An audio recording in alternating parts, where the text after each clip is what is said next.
Kedatangan 8 juta dosis vaksin dalam bentuk bulk diharapkan dapat mendorong laju vaksinasi yang melambat akibat lonjakan kasus COVID-19 di dunia. Dan sempat diapresiasi karena cepatnya laju vaksinasi. Mampukah pemerintah mengejar target 1 juta suntikan dosis vaksin per hari? Kami bahas pagi ini dengan epidemiolog Universitas Griffith Australia Diki Budiman dan juga juru bicara vaksinasi COVID-19 Kementerian Kesehatan Ibu Siti Nadia. Selamat pagi, Prof. Diki, Ibu Siti, apa kabar?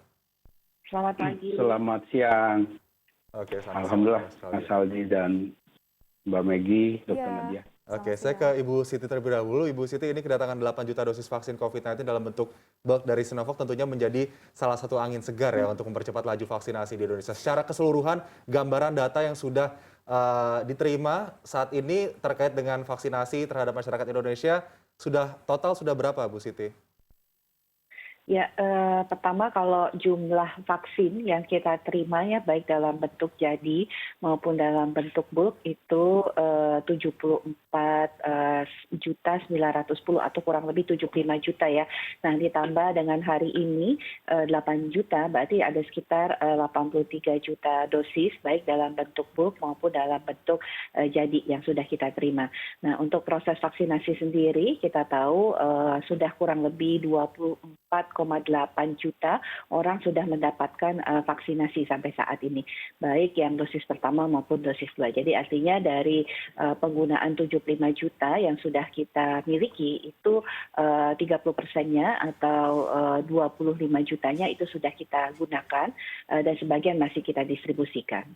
Saat ini laju vaksinasi cenderung lebih melambat akibat kedatangan vaksin yang juga melambat. Apakah seperti itu keadaannya, Bu Siti? Ya, kemarin kita tahu di bulan April itu kita hanya punya 7 juta sampai dengan 8 juta dosis ya yang kita miliki dari stok Sinovac atau Bio Farma yang kita siapkan. Nah, karena memang kita tahu bahwa ada penundaan ya dari vaksin AstraZeneca. Nah, kemarin kalau kita lihat laju penyuntikan dosis per hari yang kita terus monitor setiap minggunya itu bahkan sampai dengan pada angka 150.000 dan sampai dengan 300.000. Nah, sekarang memang harus kita tingkatkan karena stok vaksin juga sudah memadai. Saat ini sudah 20 juta dosis yang kita distribusikan, yang artinya kalau kita bisa meningkatkan kembali dosis penyuntikan per hari itu menjadi 500.000 dan diharapkan pada Juni itu kita sudah mencapai. Bu Siti, kita tahan terlebih dahulu, nanti kita akan lanjutkan dialog kita, begitupun Pak Diki, karena kita akan menyimak terlebih dahulu kata sambutan yang akan disampaikan oleh Menteri Koordinator Bidang Perekonomian Erlangga Hartarto berikut ini. Lanjutkan dialog kita dengan Prof. Diki Budiman dan juga Ibu Siti Nadia. Saya ke Prof. Diki selanjutnya. Prof. Diki, ini kita melihat laju vaksinasi COVID-19 di Indonesia yang saat ini cenderung bisa dikatakan melambat ya. Bagaimana hubungannya nanti dengan laju penyebaran COVID-19 saat ini, terutama pada masa setelah libur Lebaran yang diprediksi bisa menambah klaster-klaster penyebaran COVID? Ya, untuk respon pandemi tentu tidaklah berpijak pada satu atau dua intervensi. Ya, respon itu harus komprehensif dan vaksin adalah salah satu. Ya. Bukan satu-satunya, juga bukan andalan. Ya. Jadi bukan andalan utama sebetulnya. Ya. Karena sebetulnya respon pandemi ini yang basic sekali adalah di aspek testing, tracing dengan isolasi karantina. Terutama di isolasi karantinanya ini yang harus dilakukan dengan sangat efektif, baik itu difasilitasi pemerintah ataupun dilakukan secara mandiri. Karena mau testingnya banyak sekalipun atau sedikit sekalipun, ya, seperti yang dialami Indonesia kita sedikit memang, ini minim ya. Tetapi kalau isolasi karantinanya bisa dilakukan efektif, itu seperti yang halnya negara Afrika itu banyak menerapkan ini karena keterbatasan dana dan lain sebagainya. Ya efektif juga gitu, karena disitulah fungsi untuk memutus mata rantai dari penularan COVID-19 ini. Nah, adapun vaksin tentu sangat diperlukan dalam membantu percepatan ya keluar dari situasi krisis, sehingga kita belum tentu akan selesai pandeminya dengan vaksin itu, tapi setidaknya kita dalam situasi yang disebut terkendali ya. Dan melihat negara-negara lain tentu kita lihat bahwa bisa dicapai pada level terkendali itu kalau vaksinasi setidaknya mendekati 50%. dan itu tentu masih tantangan yang besar ya buat kita. Nah, di tengah kedatangan vaksin Sinovac ini tentu ini adalah harapan besar bahwa setidaknya kita sudah punya bahannya ya, sudah punya senjatanya untuk vaksin ini. Berbeda ketika kita ingin melakukan vaksinasi, tapi ketiadaan vaksin akan menjadi kendala utama untuk banyak negara ya, banyak negara. Nah, untuk Sinovac ini di tengah ancaman varian baru, sekali lagi dari sejak awal saya sampaikan bahwa setiap vaksin punya kelebihan kekurangan. Nah, salah satu kelebihan dari Sinovac ini kan dia virus yang dimatikan ya, dan tubuh kita diperkenalkan utuh virus itu apa? Virus SARS-CoV-2 itu, bagian-bagiannya. Dan berbeda dengan teknologi atau platform vaksin lain yang hanya memperkenalkan misalnya spike atau permukaannya saja. Nah, ini tentu ada kelebihannya karena tubuh kita itu mengenal virus itu dengan utuh. Sehingga ketika ada varian baru, besar kemungkinan secara teoritis, ini dia bisa masih mengenali gitu. Sehingga bicara efektivitas terhadap varian-varian baru, besar harapan dan secara didukung dari teori ini bahwa ini bisa merespon juga. Hanya besarnya seperti apa, efektivitasnya tentu ini yang harus dilakukan penelitian. Nah, ini juga yang terjadi misalnya dengan, maaf agak sedikit menambah informasi seperti vaksin BCG ya. Saat ini dunia sedang melakukan riset di mana pada negara-negara yang vaksinasi BCG-nya bagus, angka COVID-nya juga tidak terlalu berat gitu. Nah, ini menunjukkan bahwa kan sama BCG juga seperti itu. Jadi memperkenalkan tubuh dengan merangsang respon imunitas yang sangat kompleks itu, sehingga tubuh jadi pada orang yang mendapat vaksinasi BCG yang efektif itu angkanya untuk infeksi pernafasan yang disebabkan oleh virus sekalipun itu sangat kecil. Bahkan sekarang di Australia masih sedang dilakukan riset itu. Sehingga ini saja sudah menunjukkan bahwa apapun masyarakat jangan sampai ragu bahwa vaksin mau Sinovac saat ini, AstraZeneca, apalagi AstraZeneca juga yang sebelumnya dengan banyak rumor itu haruslah kita ketahui bahwa lebih banyak manfaatnya. Bahkan data terakhir misalnya dengan AstraZeneca membuktikan dia efektif banget dengan B1617 ini. Nah, ini yang artinya peran ya pemerintah setiap level dan kita semua untuk menyampaikan informasi ini pada publik bahwa inilah fakta sesungguhnya yang ada terkait vaksin-vaksin ini. Di luar ketika ada hal-hal yang menyangkut KIPI, ada menyangkut hal-hal lain terkait vaksin, ini tentu harus di-counter dan disampaikan dengan apa adanya, transparan sesuai dengan juga data yang ada. Baik, jadi Ya, Pak Diki tadi juga sudah menyampaikan minimum harus ada 50% dari total target penduduk yang divaksin untuk melihat dampak dari program vaksinasi ini. Dan kita kembali ke Ibu Siti. Ibu Siti, pemerintah mengklaim saat ini sudah mampu penyuntikan 500.000 dosis dan tentunya di bulan Juni akan meningkat menjadi 1 juta dosis per harinya. Apakah proses atau progres ini akan terrealisasi, Ibu Siti? Ya, tentunya kita tahu bahwa sebelum ya bulan Ramadan, di bulan Maret itu kita sudah mencapai angka penyuntikan 500.000 per hari ya. Dan kemudian memang karena sebagian juga karena mungkin ada pengaruhnya selama bulan Ramadan, kemudian juga ketersediaan vaksin yang tidak memadai, sehingga distribusi itu memang tidak bisa secara luas memenuhi kebutuhan-kebutuhan sampai dengan kecamatan. Jadi memang akibatnya kita bisa melihat penurunan jumlah penyuntikan dosis per hari itu sampai dengan 150.000 bahkan kemarin terutama pada minggu-minggu terakhir menjelang Idul Fitri. Nah, sekarang memang harus kita giatkan lagi, dan saya sangat setuju seperti apa yang disampaikan oleh Pak Diki tadi bahwa kita tidak boleh ragu-ragu dan terkait misalnya seperti adanya kejadian ikutan pasca imunisasi yang terjadi pada vaksin yang diperkirakan merupakan pasca penyuntikan vaksin AstraZeneca, kita harus melihat bahwa tentunya KIPI itu ditangani dan sedang dalam proses investigasi. Tapi pada prinsipnya vaksin AstraZeneca itu sudah merupakan salah satu vaksin yang aman karena WHO sendiri juga sudah memberikan rekomendasi dalam bentuk izin penggunaan daruratnya atau yang kita sebut sebagai emergency use listing. Nah, di sisi lain tadi Pak Diki sudah menyampaikan bahwa vaksin AstraZeneca itu sudah memiliki kajian terhadap bagaimana dampak daripada vaksin AstraZeneca ini terhadap varian-varian tadi. Nah, tentunya pemerintah pasti akan memantau dan menjamin keamanannya, masyarakat tidak perlu ragu dan tidak perlu termakan informasi yang mungkin kurang tepat.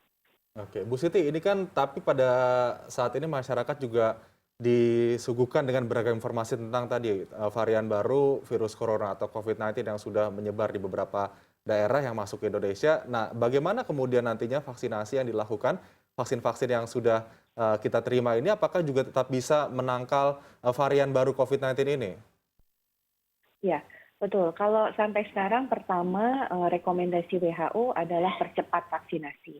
Jadi kita jangan kemudian memperlambat ya, justru kita harus berpacu jadi dengan kecepatan mutasi ataupun munculnya varian baru dengan vaksinasi. Saat ini sebenarnya tadi kita sudah mendengar ya, kita sudah punya total 83 juta dosis, yang baru terpakai itu sekitar 25 juta dosis. Artinya cukup banyak kalau kita betul-betul bisa melaksanakan 1 juta dosis per hari, itu kurang lebih dalam 1 bulan kita bisa mengejar 30 juta orang divaksinasi ya.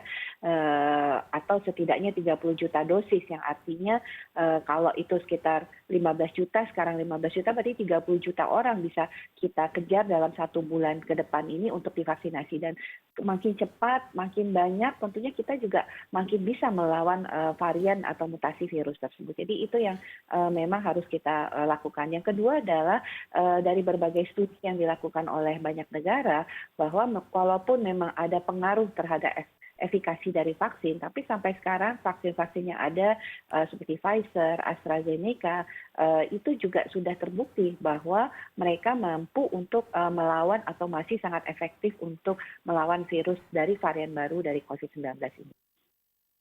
Oke. Ibu Siti, ini kalau kita bicara soal 83 juta dosis vaksin yang sudah diterima Indonesia dan dikatakan bahwa baru 23 juta yang sudah disebarkan atau disuntikan kepada masyarakat, artinya ada hampir 60 juta lah dosis vaksin yang belum diberikan, gitu, didistribusikan. Apa sebetulnya yang menjadi kendala dan apakah kemudian vaksin tersebut yang saat ini hampir 60 juta tersebut belum disuntikan ini ada masa kadaluarsanya begitu? Ya, yang pertama bahwa tadi kami sampaikan 60 juta dosis tadi kan tidak semuanya dalam bentuk jadi. Karena yang kita terima dari Sinovac itu adalah merupakan bagian dari alih teknologi yang kemudian oleh Bio Farma ini dibuat menjadi vaksin jadi. Sehingga tentunya 60 juta ini adalah stok vaksin yang sudah ada di negara kita ya. Jadi artinya kita tinggal menyesuaikan saja ini dengan kecepatan vaksinasi, kemudian kita bisa distribusi. Karena tadi betul sekali yang disampaikan Mas Aldi ya, bahwa vaksin ini punya masa kadaluarsa atau masa edarnya yang maksimum itu hanya 6 bulan. Nah, tentunya vaksin-vaksin jadi ini yang memiliki masa kadaluarsa yang lebih pendek, ini yang akan kita distribusikan terlebih dahulu untuk memenuhi kebutuhan kita. Nah, nanti tentunya kita atur bagaimana kemudian produksi dari Bio Farma ini menyiapkan menjadi vaksin jadi yang kemudian kita distribusikan juga untuk tadi ya mempercepat sebenarnya kecepatan vaksinasi kita supaya makin banyak, makin cepat dan makin segera terbentuk kekebalan kelompok kita. Iya, jadi masa edarnya, masa kadaluarsanya maksimum adalah 6 bulan ya, Aldi dan Beberapa juga jenis Ibu vaksin dan saat ini ada dalam bentuk bulk yang bisa dikelola kemudian dijadikan vaksin di dalam negeri. Iya, benar sekali. Dan kita kembali lagi ke Pak Diki. Pak Diki, saat ini Australia sudah melakukan relaksasi ya seperti itu. Bagaimana Indonesia bisa belajar dari progres bagaimana caranya Australia, pemerintah Australia dan juga penduduk Australia mereka bisa menahan laju virus corona di sana? Tentu ini perjalanan panjang ya sejak awal pandemi dan kita tentu bisa ya, tentu intinya adalah di konsistensi dan komitmen dalam menerapkan ya tadi, terutama pertama pintu masuk negara ya, pintu masuk negara ini harus kita perketat ya. Apa yang terjadi di Cilacap itu menunjukkan bahwa darat, laut, udara itu semua sama rawan. Dan itu yang harus kita review ya, kepenguatan itu. Tidak hanya masalah testingnya saja, bahwa dia membawa hasil testing, tapi juga mekanisme kita melakukan testing itu sendiri harus juga menjadi aspek keamanan untuk para petugas kita. Apa yang terjadi di Singapura, ini sedikit saya contohkan, itu menunjukkan bahwa bandara ya, atau pintu masuk negara, perbatasan, rumah sakit, ya, itu termasuk tempat atau hotel isolasi karantina adalah tempat yang sangat rawan. Ya, sangat rawan menjadi masuknya kasus impor. Itu yang harus kita review saat ini. Nah, itu yang sudah dilakukan bahkan sebelum ini menjadi pandemi, Australia sudah menyiapkan itu di Januari 2020. Jadi respon mereka memang sudah dari awal cepat, tepat, kuat, dan konsisten. Nah, selain itu, satu hal yang bisa dipelajari dari Australia bahwa vaksin sekali lagi bukan segala-galanya. Saya sendiri baru dapat vaksin minggu lalu, akhir minggu lalu. Pfizer saya dapat karena eligible dari sisi usia 50 termasuk profesi kesehatan. Itu pun karena saya masuk di kelompok 1B ya. Nah, artinya ini Australia agak lambat juga memulainya karena melihat bahwa sekali lagi ketika kita konsisten dalam 3T-nya, kemudian 5M-nya, maka vaksin ini tidaklah harus jadi buru-buru, tidaklah harus menjadi berkejar-kejaran ya. Tentu tetapi penting sekali melakukan program vaksinasi ini. Dan satu hal lagi bahwa seiring waktu ketika kita konsisten menunjukkan perbaikan, tingkat kepatuhan masyarakat juga akan semakin meningkat. Nah, sedikit menyambung dengan konteks Indonesia ya, bahwa pertama bahwa untuk Sinovac ya, saya ingin usulkan melalui Bu Nadia ya, karena kita punya kelebihan nih Sinovac ini. Tapi kita tahu ada kelemahan kita. Kelemahan kita apa? Vaksin kita tergantung dari luar. Nah, Sinovac ini yang kita punya potensi diproduksi dalam negeri sehingga bisa mengatur pertama expiry date-nya kita bisa atur. Karena vaksin itu kan begitu diproduksi baru dia dihitung 6 bulan tadi gitu. Nah, ini kelebihan yang jarang negara di dunia ini punya, kecuali yang jadi produsen. Kita sebenarnya bukan produsen utuh tapi punya kelebihan itu. Itu satu hal yang harus kita manfaatkan dalam kaitan apa? Jumlah vaksin kita yang sampaikan tadi Bu Nadia masih jauh lah dari kebutuhan total dari negara ini ya. Nah, oleh karena itu sebetulnya Sinovac ini bisa jadi semacam exit strategi dengan cara apa? Dia harus bisa kita ujikan. Ini yang juga dilakukan uji di Filipina untuk menjadikan kalau Filipina beda lagi karena dia benar-benar impor ini. Dia mengkombinasikan kira-kira Sinovac dengan vaksin lain. Karena tahu ini nggak akan cukup. Dan ini ujinya juga di beberapa negara, terutama di Eropa sudah dilakukan. Jadi kombinasi vaksin ini bukanlah hal yang aneh dan bukan hal yang tidak mungkin ya. Bahkan kalau kita bicara Ebola, ya kasus HIV misalnya, studi HIV vaksin itu dikombinasi. Nah, kita bisa menempatkan Sinovac ini bahkan pada kombinasi ini, karena kita punya kelebihan tadi. Nah, ini yang saya kira bisa dicoba dilakukan. Filipina saat ini baru memulai uji itu, kombinasi itu dengan Sinovac juga pada 3.000 relawannya. Karena sekali lagi kita harus banyak membuat skenario bahkan sampai terburuk terkait terutama di 1-3 bulan ke depan ini yang potensi ledakan yang mudah-mudahan tidak besar ya pasca, tidak hanya masalah pasca mudik tapi juga setelah 1 tahun kita melalui pandemi ini. Dan semoga laju vaksinasi juga semakin cepat ya, target yang diinginkan pemerintah 1 juta dosis vaksin per hari bisa tercapai. Bu Siti Nadia, ini mungkin terakhir, di tengah mungkin terlepas dari dosis vaksin yang sudah kita miliki, tapi saat ini dunia sedang mengalami peningkatan ya kasus COVID-19. Di beberapa negara Asia bahkan sudah melakukan lockdown kembali. Bagaimana kemudian diplomasi vaksin yang dilakukan oleh pemerintah untuk kemudian mengamankan dosis vaksin yang mungkin saja tertahan dengan adanya lockdown kembali negara-negara yang juga mengamankan dosis vaksin untuk masyarakatnya?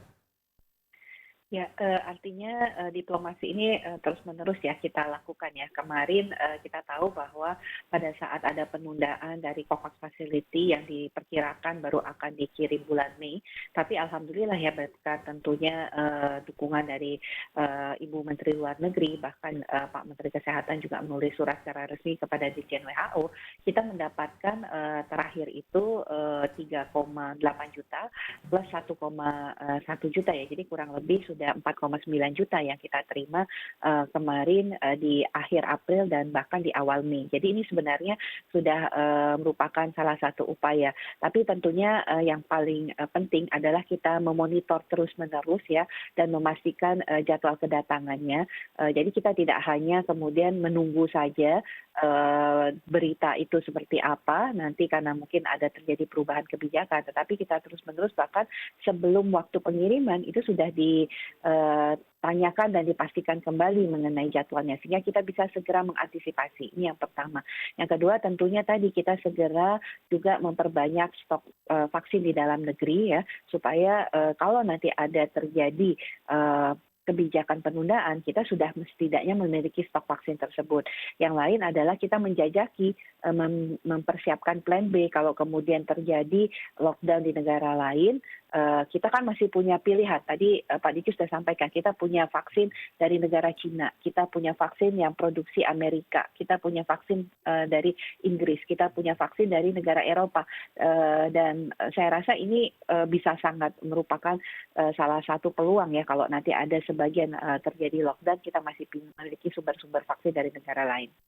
Ya, tentunya kami juga mengharapkan vaksinasi nasional ini bisa mencapai target dan bisa mencapai herd immunity di Indonesia. Dalam waktu 1 tahun. Dalam waktu 1 tahun ya. Oke. Ya, terima kasih juru bicara vaksinasi COVID-19 Kementerian Kesehatan Ibu Siti Nadia dan juga epidemiolog Universitas Griffith Australia Bapak Diki Budiman sudah bergabung bersama kami di CNN Indonesia Today. Selamat pagi, sehat selalu Bapak Ibu. Selamat Selamat siang. pagi. Assalamualaikum.